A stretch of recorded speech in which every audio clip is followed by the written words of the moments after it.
Well, good morning. I'm Ken Biberai, and welcome to Coffee with Ken, a thought leadership series at the nexus of business, politics, and today, literacy. I am thrilled to be back in person right after Labor Day. Kids are back in school. The air is crisp. Feels like a good time to dive into an incredibly important topic on literacy. And we're joined by Andrew Roberts, the president of the Barbara Bush Foundation for Family Literacy. Great to see you. Thank you so much for having me. I'm excited to be here. And look, it's always been great to not be on Zoom and be in person. We're grateful to Tycoon Media, 1899 L Street, this awesome podcast studio, for welcoming us today. No, thanks for having me. It's amazing to be here. Well, listen, let's dive right into it. What I found to be most fascinating at the beginning, former First Lady, 1989, she's still in office, and then she embraces literacy as her cause. What can you tell us about that? Like, why was that the thing she took on? How did she work on it in the White House and then come to create the foundation after leaving? Sure. So actually, it was during when her husband, later President 41, was actually running for president the first time. He ended up becoming vice president. And she went for a jog around Memorial Park in Houston. And she was kind of thinking, what would be my topic if I became first lady? What is something I would really want to focus my time on? And she was kind of jogging around Houston, and she, was thinking about all the topics that were going on at that time, poverty, crime, unemployment. And it actually occurred to her that literacy was at the foundation of all of those, that if we could help more people read, write, and comprehend, we would make traction on a lot of the different kind of topics that were going on at that time. And he did not win that election. He became vice president for 8 years. And during that time, she really threw herself deeply into literacy. She worked with a lot of different literacy organizations. One in particular, the National Centers for Families Learning, taught her a lot about literacy. And so 6 weeks after President Bush became president is when actually the foundation was initially launched. Wow. Yeah, and so she was ready to go when she became first lady. She had kind of done all her prep, and she was ready to go. And it's funny. Years later, the research didn't exist at the time, but it turns out that her kind of intuition about literacy being a driver to so many of the other social issues we have, has been proven true since. Amazing. So give us a little bit of a history of the organization, right? So it started back then when she was in the White House. How's it evolved over the last few decades? Sure. Yeah. I mean, literacy, just like everything else, is kind of constantly changing, and so there's been many different things. It started primarily as a grant-giving organization. It stayed that way for the vast majority of its time. It actually at one point started in D.C., it moved out to Tallahassee. It was run by Jeb Bush for a little while, came back to D.C. Probably about 7 or 8 years ago. There was a period there where we really focused heavily on adult literacy. There was a lot of organizations focusing on family literacy and youth literacy. So we kind of really centralized on adult literacy, including working with Dr. Joe Biden to launch the National Action Plan on Adult Literacy. And more recently, we've kind of come back full circle, back really focused on family literacy, back to really grant giving, trying to figure out, we've seen a lot of funding disruption right now in funding in general and education in general. And so the foundation is going to be really doubling down on grants going forward. Yeah. So from the research I've done and organizations I've supported and seen, it's just a daunting challenge, right? So talk to us a little bit about the work on the ground. Like, how daunting is it? How are you tracking metrics of success? What are you aiming for, at the end of the year, end of the day as kind of, success? No, that's true. It can be daunting, and it's been a problem that we've been facing with as a country for quite a long time. The numbers are a little bit staggering when you hear them, like, when you just hear the broad scope and scale of this issue. A little bit over 50% of American adults read below the equivalent of a 6th grade reading level.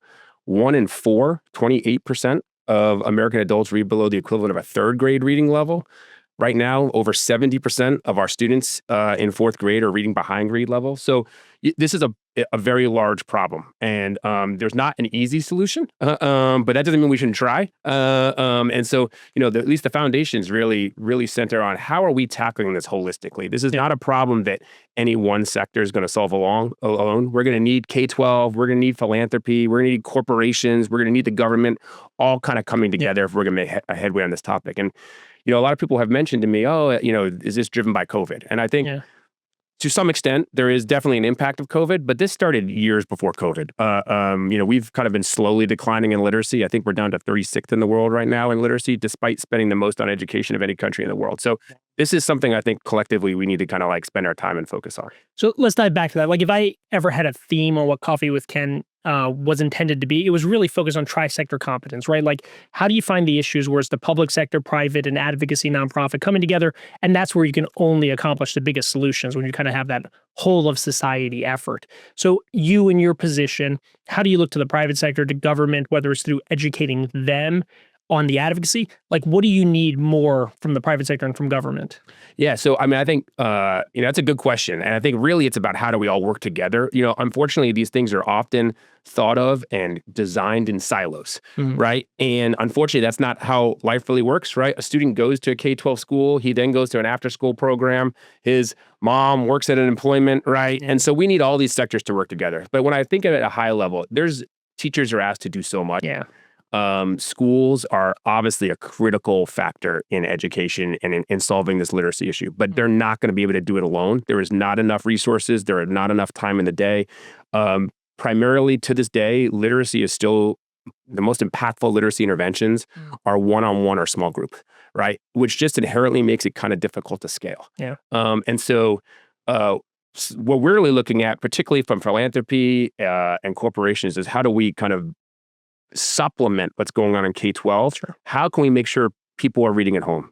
Kids that read for 15 or 20 minutes a day at home outside of school tend to end up on grade level by 4th or 5th grade. It's a practice thing. So, I always tell parents, put down the phone, show your kids reading, have them show that it's not just homework, it's fun, right? They're not going to do it if it's just homework, right? And so how do you get people engaged in this? So that's one thing. The other thing we really need help in, particularly in the government above and beyond just K-12, is that role of being that standard bearer. And by that, I mean, we need those measures. One of the things that concerns me most about some of the changes in the Department of Ed, and there's a lot of pieces that go on there, and you can kind of make that very political, but one of the pieces that concerns me is not, are they pushing the curriculums down to the states or even the funding? It's, how are we going to know what's working? Historically, those measures have been done at the federal government. And so, we've seen in the last 20 years, there's been a huge push towards bringing phonics back in, kind of science of reading. Sure. But that was really uncovered because a couple states made those changes, and the metrics showed that their reading levels were going up, right? We had groups like Louisiana go from near the bottom of the barrel to kind of middle of the pack in a decade. And that's a lot of change in an issue like this in a fairly short amount of time. And that's where we uncovered some of these changes in the curriculum that we're now seeing Maryland, New York, and a number of other states inherit. So I think, apart from funding and the K-12, that role as being kind of the bearer of truth for the numbers and allow us to compare apples to apples across states is a very important aspect that we need the government to continue to do. Yeah, because you need to be able to source, identify, validate success metrics, scale them, educate, bring them up. Right. And most of the assessments change, but it's a different assessment. Well, are they assessing it differently? Are they doing something curriculum differently? What's going on there? It's really hard to kind of parse that out. Interesting. So this takes decades to track, to measure, to grow. And it feels like if organizations like yours haven't been there, that we'd be even further back than we already are, right? These numbers are staggering, the number of adults and young people. Sure. So what are the positive stories about the progress that's been made that you kind of use to amplify and get buy-in from folks?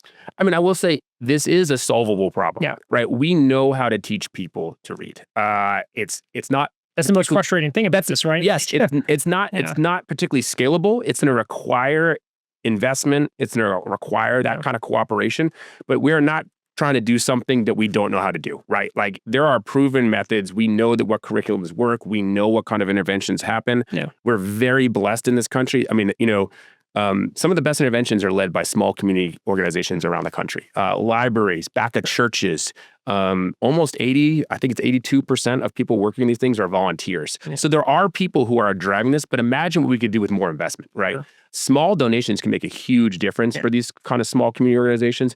How are we going to serve more students? That's really what we're focused on. We've done enough research over the last, 10 or 15 years to kind of know what works. Now it's about how are we kind of putting it to action? How are we making sure we're reaching those communities that really need it?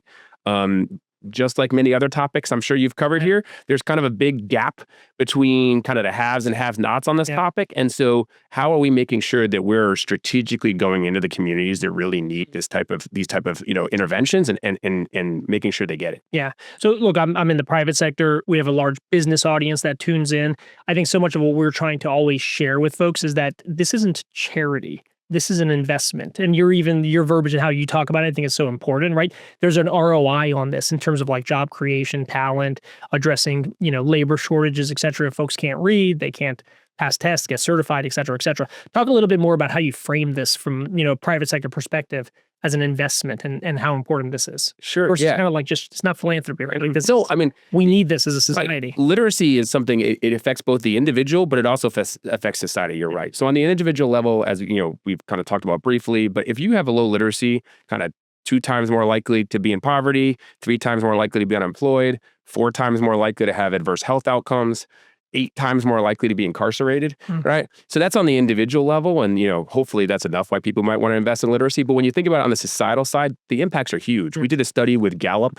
It showed $2.2 trillion each year of GDP impact. That's about 10% of the America's GDP, solely related to the impact of low literacy. Wow. We see issues across sectors. $238 billion a year just in healthcare is attributed to low literacy, low health literacy. I was not too long ago, I was in South Carolina with a large manufacturer that was trying to increase their production size down there. Sure. They ended up moving that factory overseas because they could not find enough workers in that area with the literacy skills they needed in order to kind of make that a viable option for them. Yeah. We're also seeing similar issues within security, national security. So one of the, we're having record numbers of people not be able to pass the military entrance exam. And the number one reason is low literacy levels. So yes. And we've heard there's people, we started a bipartisan Senate caucus on adult literacy. And all the time, one of the big pieces that they talk about is that national security piece, right? We have to be able to kind of get people through those exams.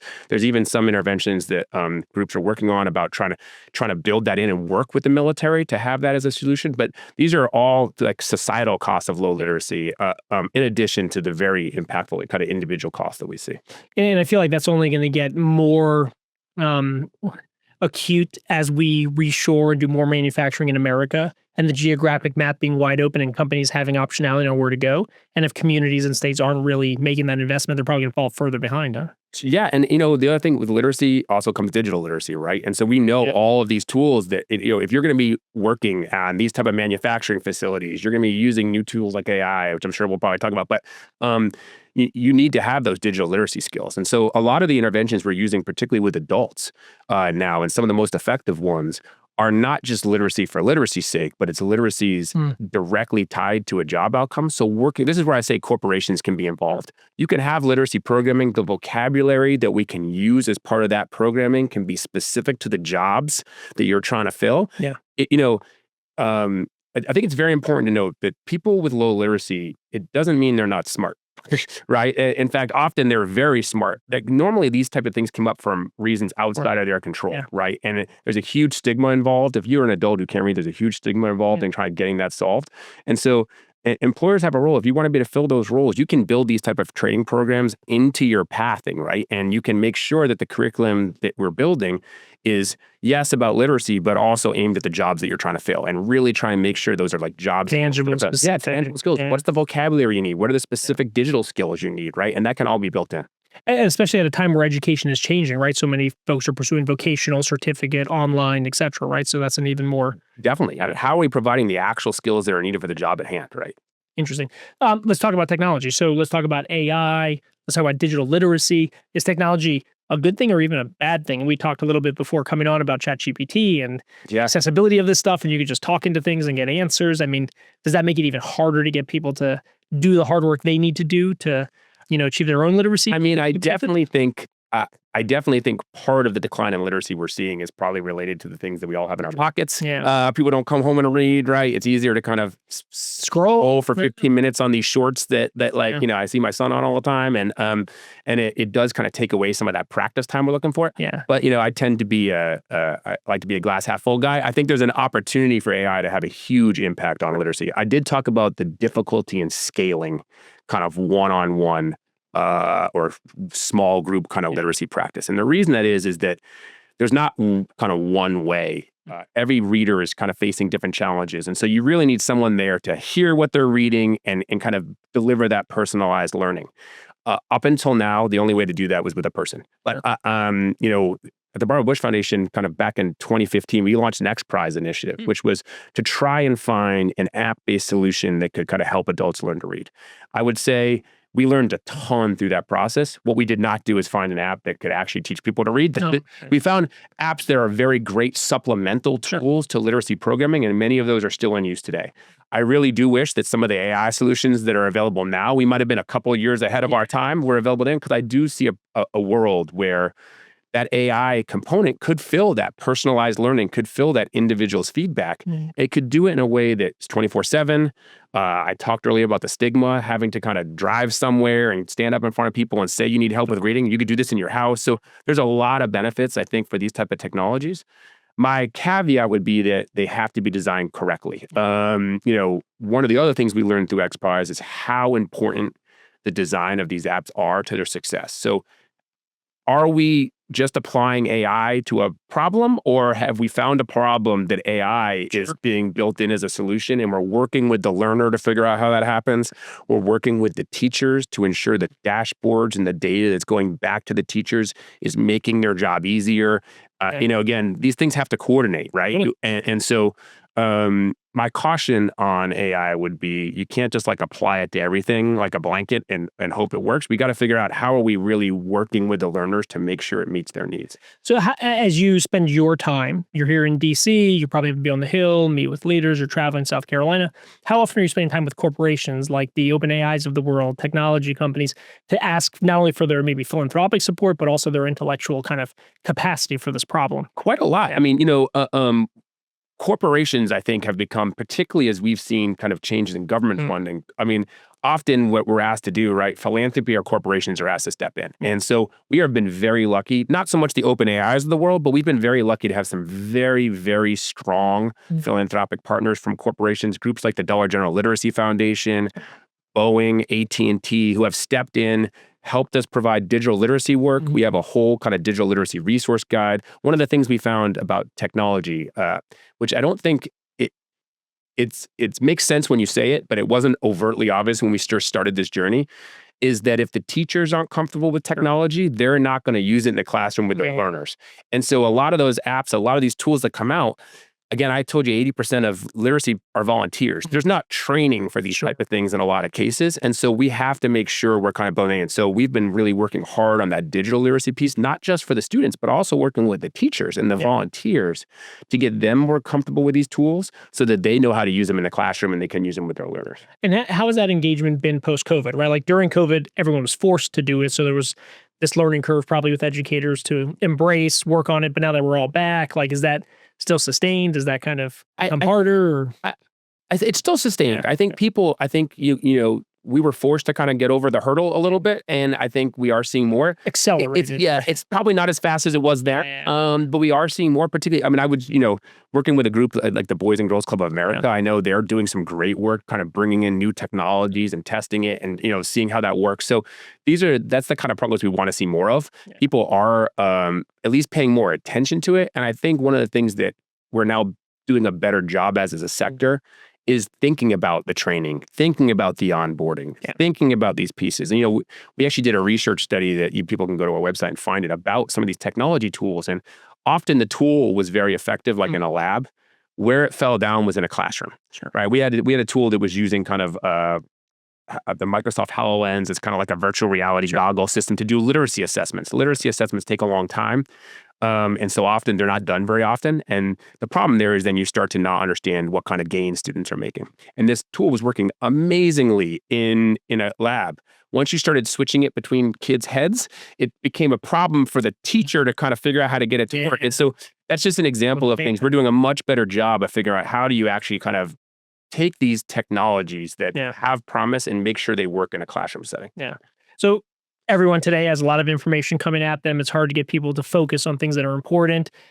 Saw recently you guys teamed up with, the Spice Girls with Posh Spice, right? Like, you got to find a way to be cool and catch attention. Tell us a little bit about that and other efforts to kind of raise visibility and promote the brand. Yeah, we're very lucky, I think, because of the I've never had a Spice Girl, on She's amazing. Jerry Hallowell has been an amazing ambassador. We're very lucky, partly because of her name, and I think it shows a little bit of the legacy that Barbara Bush left behind as like the first lady of literacy. Kind of the doors that opens, and the hard work she put in for 30 plus years in this topic. That we have access to some amazing ambassadors for our work. We've been very happy to team with Janet Bush Hager on the Today Show recently on our Centennial Initiative. Jerry Hallowell has done work for us with two of her books. Her proceeds has come to us. She did some wonderful work. She actually came here, went to the Hill, walked around, met with senators and legislators here in D.C., trying to make the case for how important literacy is on our behalf. And so, we're very lucky to have kind of ambassadors like that really would. Not to mention all of the authors. We do big celebrations of reading every year.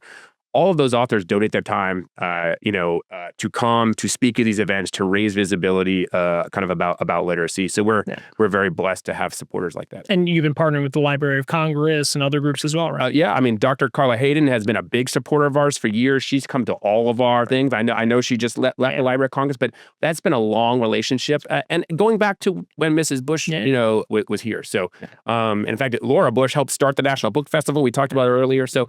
Lot of work with the Library of Congress, and they play a huge role in kind of helping to promote literacy. So to get back to kind of some of the offerings, services, work you do, mentoring is obviously a very large part of it. Talk a little bit about that. You've alluded to the importance of face-to-face, one-on-one. Tell people about like how important is that in the work that you're doing to support and the organizations you're backing. It's really important. Again, we got to find ways to kind of reach more students, and paid teachers are the best way to do that. But again, this is a scalability problem. So one of our programs we've run for a long time is we pair kind of struggling first through third grade readers with mentors from high schools, local high schools.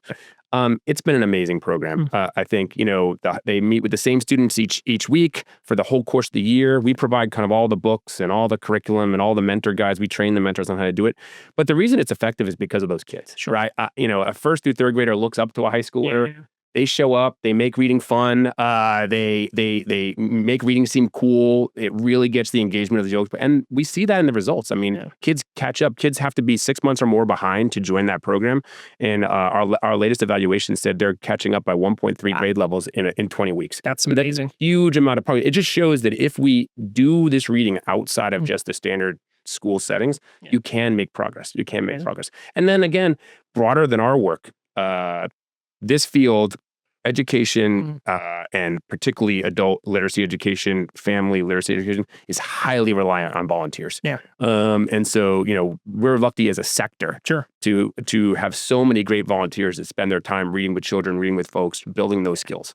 So give us a little bit more of your background, right? You were in philanthropy and other things in the past. What drew you to this role? Sure. I started as a consultant, actually, kind of doing strategy and operational work. And I think I learned, strategy consulting, I think is great because you get to apply to so many different issues in like a short amount of time. You get to see so many corporate cultures.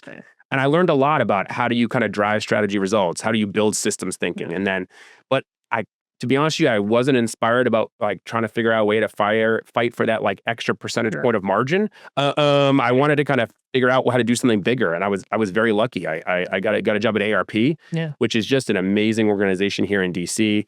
Been around for a long time, obviously. And just an organization of that size and scale does some really amazing impact work, and I got to witness. Can't wait to join.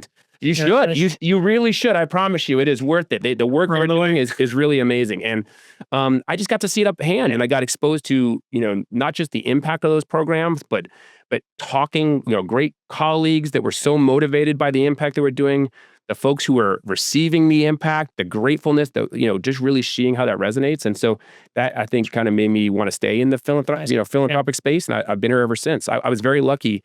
ARP was led by two great leaders. Joanne Jenkins was the CEO, Scott Frisch was the COO, and they really worked hard at the time I was there to kind of transform and modernize that organization. Sure. And I kind of got to ride along on the journey. I learned a lot. And I think that's kind of what brought me to the Barbara Bush Foundation, actually, was kind of having to kind of reinvigorate that mission and figure out new ways to do things. And I kind of could pull on some great experience from ARP. So love it.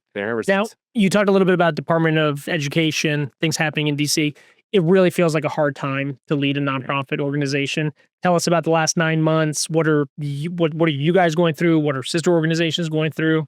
How are you going to get through it? Yeah, it's been long start to the year. I'm not going to lie. I think we're seeing a lot of funding changes. We're seeing a lot of nonprofits go out of business. Yeah. And that's tough, right? I know we, at the national level, a lot of our literacy programming is actually executed through partners on the ground. Sure. And so we're seeing many of them struggle, which is a challenge. And it's actually one of the reasons why we at the Barbara Bush Foundation are going to be really thinking heavily about giving grants. Right. How can we make sure we're allowing those programs to stay sustainable, continue doing the great work they're doing? And so, we've been working with the George and Barbara Bush Foundation, actually, which works with the Presidential Library to really rethink our grant strategy and try and really help lift some of that up. But it's been tough, and we're seeing a lot of people struggle. I think, particularly in education, it's been an area that is ripe for change. To be honest with you, I mean, we wouldn't be in this situation if it was working. So I think we can go in with an open mind and say, let's try new things. I do think we just have to be careful that the students who are here now aren't the ones that take the brunt of that trial, right? Sure. Right? How are we doing it in a way that's smart and systematic and thoughtful? Again, if this was working, we wouldn't be in this situation. So I think it's okay to explore new options. But I think we want to make sure we're doing it in a way that's smart. Kind of how are we testing things? How are we making sure things are working before we kind of jump in and then have to try to find our way to go back? Yeah. So we always love to kind of wrap up with like a bit of a call to action. So as you spend your time here in DC, if you're meeting with the senator, what are you asking them? If you're meeting with the CEO of a company, what are you asking them? What's the kind of, how do people get involved? What do you need from them? Yeah, I mean, honestly, first and foremost is spread the word. I think, literacy is one of these topics that we all know, but don't necessarily think about. It's that we call it kind of like our silent crisis, that the size of the problem is so big, a lot of people don't know. So first and foremost, I would say spread the word. That's not just about literacy as an issue that we're trying to solve, but also about some of the solutions that exist. We did a poll of 2,000 folks with kind of low literacy skills who were not in programming. And two things they said was they didn't know programs existed locally, and they thought the ones that did cost money. Yeah. And in most cases, they do exist locally, and in most cases, they're free. And so part of the thing we have to do as a sector, we're not very good about doing the marketing side of this and getting the word out to these folks. So please help spread the word. Second, any parent, and if you're not a parent, you can find someone else's kid, read to them. Yeah. Read at home, show that reading is important. Find that 15 or 20 minutes a day to read to your child. That is the most important time. It's much harder to build those literacy skills later. The way our educational system is set up, you spend kind of kindergarten through third grade learning to read. And like a light switch, from fourth grade on, you have to read to learn. Yeah. And if you don't have those skills when you get to that period, you have a 72% dropout rate, right? And so we have to figure out that time, first, second, third grade, spend that time, find that 20 minutes a day. Sure. Engage in the books, get them to where you're going to be making. It's an investment in that short period of time that will pay off for a lifetime. And the beauty of this too is that low lift, right? People can spend 15, 20 minutes reading, doing work in their community, volunteering, but they can also give low dollars too, right? So this is really an effort, to your point, of just awareness, like it doesn't need to be the mega check from a corporation. No. It could just be low lift. No, I mean, again, many of these organizations, their entire annual budget's like $30,000, right? And so how can small gifts go a long way, volunteering your time goes a long way, volunteering, if you're a corporation, you're a place that has space that you can host some of these literacy events, that's a huge help. So, there's many ways to give back. Look for those local sites. The Dollar General Literacy Foundation hosts something called the National Literacy Directory. You can type in your zip code. You can see all the local programming that goes on. Find something locally. Volunteer your time. It will be a huge help. Andrew, thank you for coming on Coffee with Ken and sharing all this. No, great to be here. Thank you so much for having me. Thanks for helping us spread the word. Yeah. Listen, the Barbara Bush Foundation Family Literacy, amazing work. So grateful for you coming on and your team and the work you guys are doing every day. It's coffeewithken.com. Please don't forget to like, subscribe, follow us on YouTube, and make sure to get involved. Yep. Thank you. Appreciate it. Appreciate it. Thank you. Thank you.